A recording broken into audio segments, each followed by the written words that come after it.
नोंथांमोना बयबो मिथिगो जोङो सारा बुहुमावनो कभिड थासारि फैनायनि थाखाय माने जोङो बे खामानिखौ मोननाय उनावबो बेखावनो हायाखैमोन खिन्थु दिनै जोंहा एसे थासारिया मोजां जाबाय नालाय बेनिखायनो दिनै जोंनि सरकारनिफ्राय गोख्रों थांखि लानानै जों नासनसालि जा मडेल भिलेज मोननो हाबाय जों हाबाफारिखौ दिनैनिफ्राय जागायजेनबाय आरो दिनै बयबो फैनानै लैहोर लैहोर फैनानै गोजोननाय मोनदो आरो बयबो माने मोजां मोनदो बेनिखायनो आंबो सासे एमसिएलए हिसाबै दिनै आंनि समस्थियाव बे नासनसालि गामिया माने जाबायदि जानांगौ जायाखै दिनै बै मडेल भिलेजनि दारै जोङो बेखौ मोजां गामि हिसाबै महर होनो हागोन राङा जिथु मडेल भिलेजनि जि मोनसे नर्म्स राङा खेबसेनो फैया दा जोंहा बेयाव फैदो 50L थारमाने लाक्स फैदो बिनि थाखायनो जोङो बेयाव बि खेबाव जोङो स्कुल गंसे हमनाय जादो बे स्कुलाव 18 लाक्स हमदो मोनसे कमिउनिटि हल हमनाय जादो बेयाव 12 लाक्स ओमफ्राय जिथु नासनसालि गामिनि मोनसे गेट बानायनाय जादो बेयाव 12 लाक्स बेनिफ्राय मोनसे जोङो बाथौ मन्दिरनि थाखाय बाउडारि वाल हमनाय जादो बेयाव 8 लाक्स टटेल 50 लाक्स बै खामानिखौ मावनायनि उनाव दिनै जोङो इउटिलाइजेसन सार्टिफिकेट होनांगोन बिनिफ्राय आखौ जोङो हमनांगोन मा मावगोन दा बे जोङो बयबो जोंनि सरकारनिबो मानसि थागोन आरो गामिनि माने मेलेमजिबि गामिनि मानसिजों जों सावरायनानै माखौ नांगौ माने महर होनो थाखाय नांगौ बेखौ जों हमनानै आखौ खामानि मावनाय जागोन दा 50 लाक्सखौ जों मावनानै इउटिलाइजेसन होनायनि उनाव आखौ जोङो मोनसे DPR बानायगोन दा बेनिखायनो बे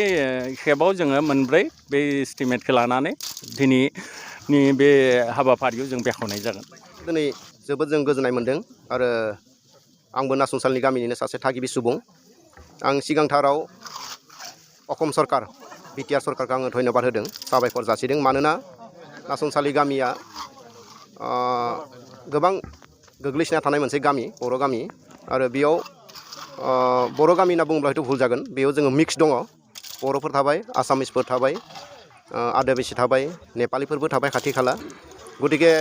बेबायदि जयै थानाय मोनसे जायगाखौ दिनै आसाम सरकार बिटिआर सरकारा मडेल भिलेज बा आदर्श गाव होननानै घोषणा होदों बेनि थाखाय आङो बिथांमोनखौ साबायखर जासिदों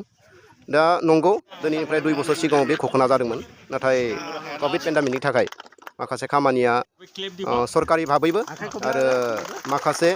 पाब्लिक लेभेलावबो जिखिनि खामानि दामानि मावनांगौ दंमोन बेखौ जोङो हायाखैमोन आरो बेनि थाखायनो हयथ' बे एसे लेट जादों जोङो दिनैबो लेट जानायनि गेजेरजोंबो दिनै जिहेतु मोनब्रै जायगायाव आधार किलाखन स्थापन खालामनो फैदों गतिके साबायखर जोङो जासिदों नाम्बार 1आव दायो 2 नम्बर नासनसालिनि LP स्कुल बेयाव फरायसालिनि जि बिल्डिं बेखौ लुफुंनो थाखाय बेखेवजेनबाय आरो बे बेखेवनायाव कालिंदुवार समस्तिनिनो एमसिएलए दिलीप कुमार बर' बिथाङा दंफैयो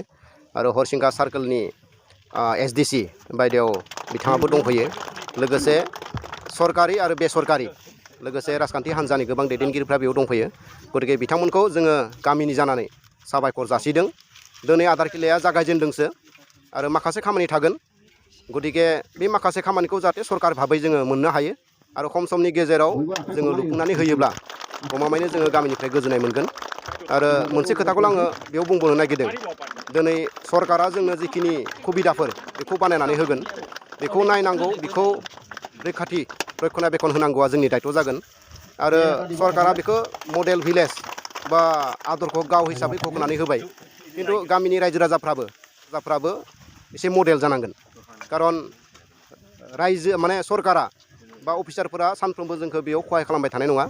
रायजो राजाफ्रा बेयाव जिखिनि अनुस्थान प्रतिष्ठानफोर मोनगोन बेखौ रक्षनाबेक्षना होनांगौआ जोंनि दायथ'